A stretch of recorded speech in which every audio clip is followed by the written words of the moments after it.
You're listening to Big World Network.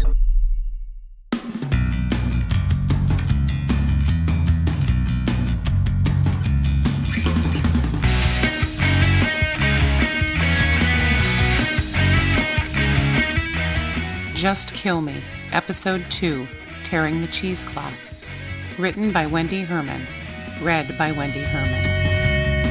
The surreal encounter with the old woman in the restroom had left me feeling very confused. I returned to our table and, after finally convincing Rip and Trevor that I was fine, I attempted to enjoy the rest of the evening. But the woman's words echoed in my ears, repeating over and over and over. You can finally start living. What the hell was she insinuating? That I hadn't been living? Who the hell did she think she was? Rip was talking about a fellow agent's wife finding out about his other wife in Czechoslovakia and laughing so hard he was having trouble finishing the story. But I couldn't concentrate on what he was saying. I was a million miles away.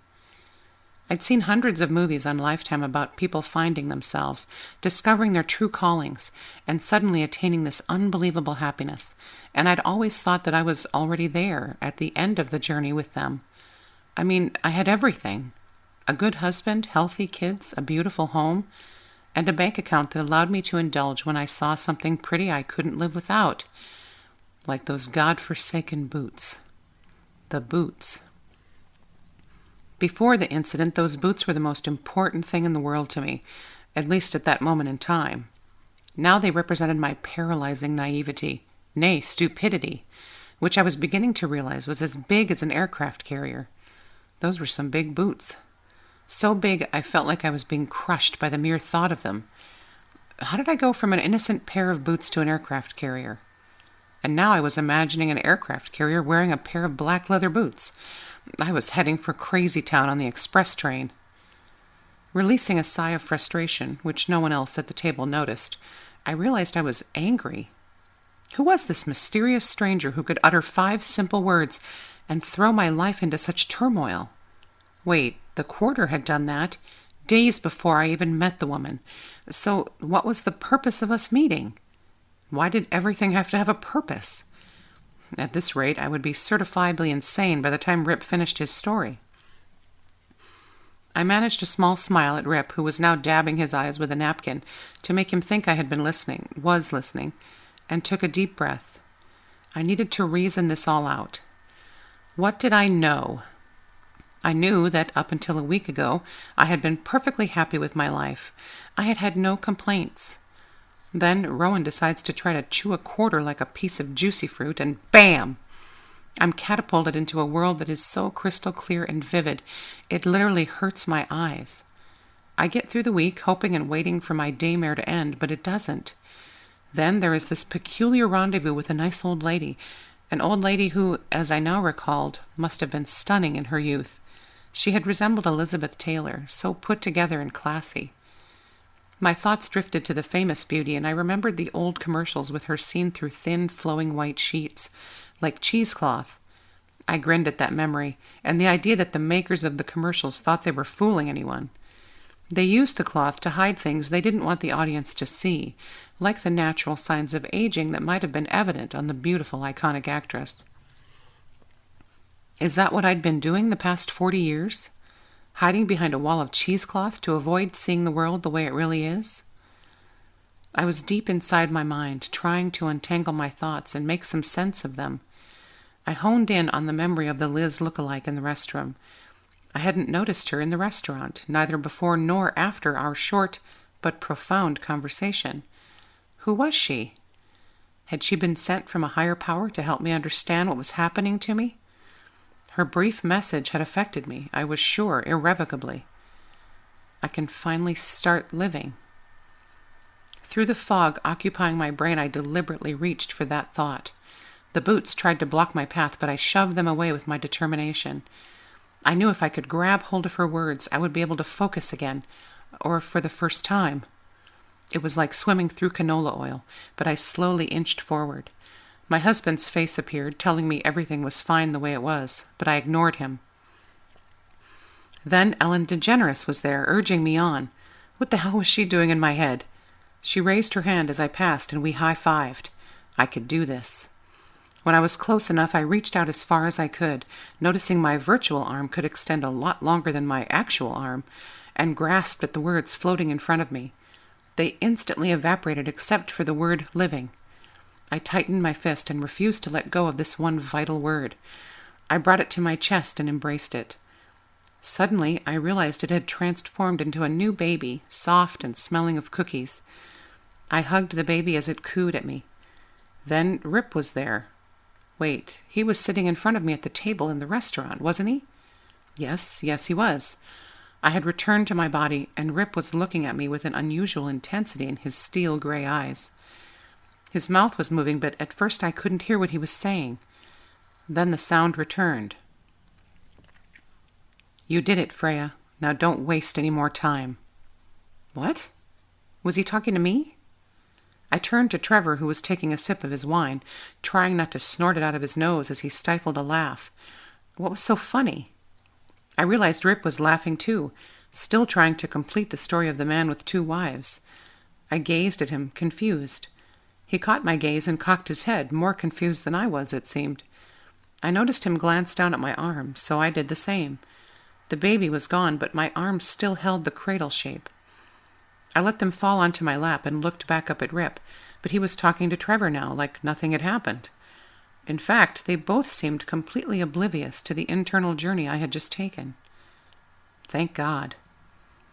It was like a light switch that had been in the off position since I was born, suddenly being flipped on. I scanned the large dining room, noticing every detail, completely unable to extinguish my newfound smile. Then Rip said something that caught my attention. I swear, the guy's great in the field, but what kind of moron tries to juggle 2 wives? Of course, just about anybody can be an FBI agent. It really isn't that hard, clearly. He gestured to himself as he said the last part. His self-deprecating humor was one of the things I loved about him. But wait, it isn't that hard? To become an FBI agent? Did he really just say that? You know, I've always thought I would make a great government agent, I stated, my first real contribution to the conversation since my mini breakdown during the main course. Both men turned to me, silently processing what they had just heard. Then my husband gave a low chuckle and reached for his wine. Rip was taking me a little more seriously, however, and decided to explore this new tangent I had taken them on. I remember you actually talking about doing it, back in college, remember? That's right, when we were dating. You thought I could do it then. I remember you dragged me to that government jobs workshop with you, I reminisced, noticing Trevor stiffen beside me. You actually tried to pursue a career in the FBI? Trevor accused. I'm sure I told you about that. But we hadn't even met yet, honey. It was no big deal. I filled out some paperwork and never heard from them. Rip, however, I tossed the ball back in Rip's court to avoid any more sharp looks from my beloved husband. He wasn't crazy about my history with Rip, and sometimes he let his jealousy get the best of him, especially after half a bottle of wine. Yeah, Rip took over. I filled out the application for shits and giggles. 2 months before graduation, I got a call. I didn't have any other plans except to not open a book for a very long time, so I thought, what the hell? I can't believe I have never heard this story before, Trevor said, seemingly very interested in what I would say next. Rip came to my rescue. Well, I do believe you forbade us from discussing our relationship from before you became the third wheel. So I think it would behoove you to lighten up a little, Rip joked. It was hilarious when he used words like forbade and behoove. Who came up with these crazy words anyway? Fine, Trevor quipped. Would you two like to be alone? I immediately put my hands on his thigh and squeezed seductively. Oh, honey, you know he's kidding. Besides, the minute I saw you, every other man on the planet paled in comparison. No offense, Rip. I didn't even look at Rip when I said this, wanting Trevor to know I was enamored by him and only him. A ton taken, Rip remarked, but smiled at me.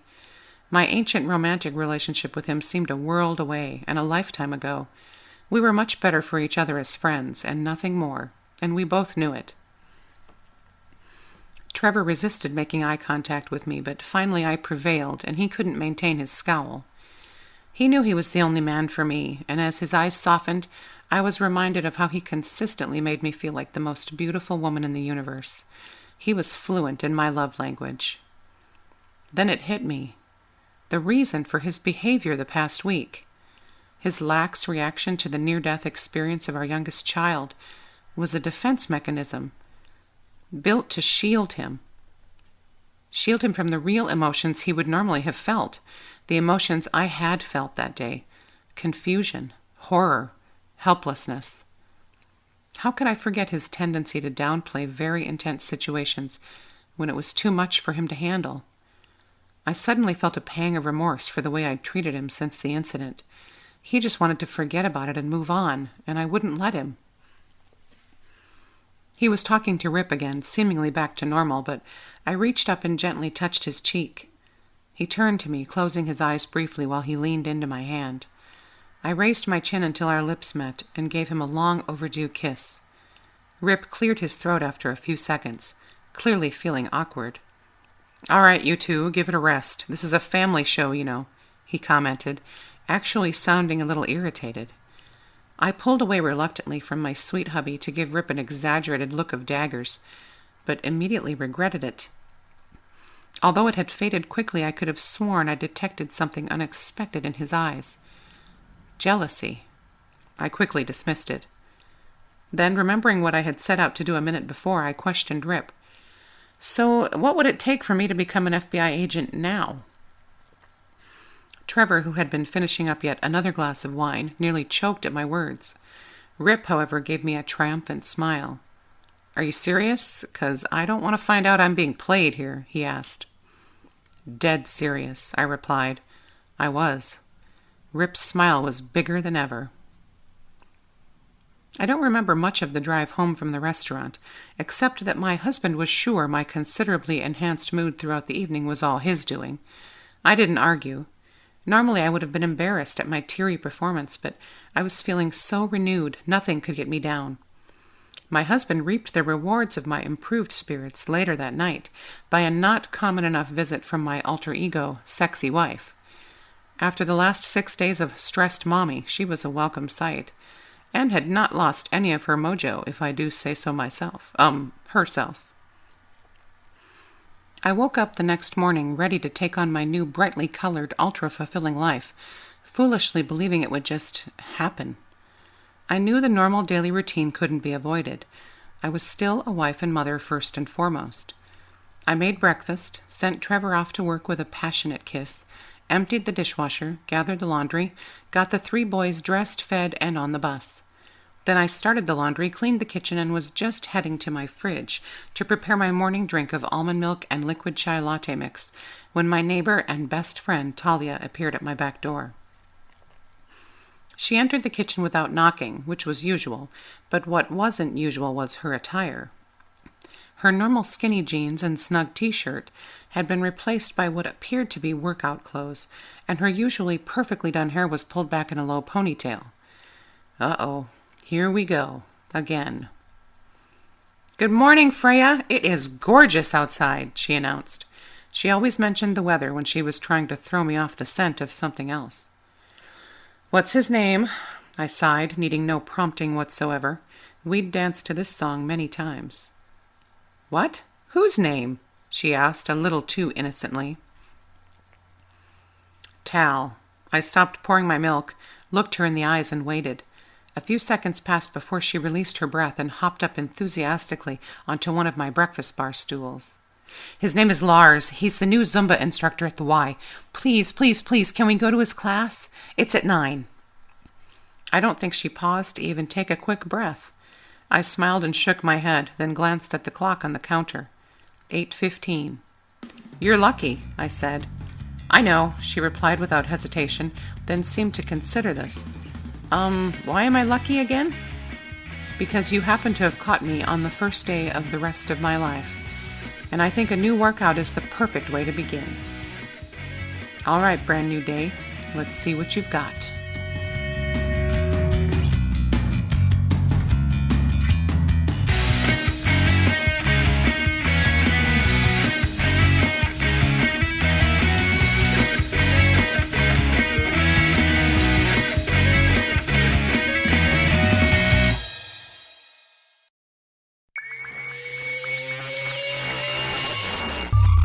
You're listening to Big World Network.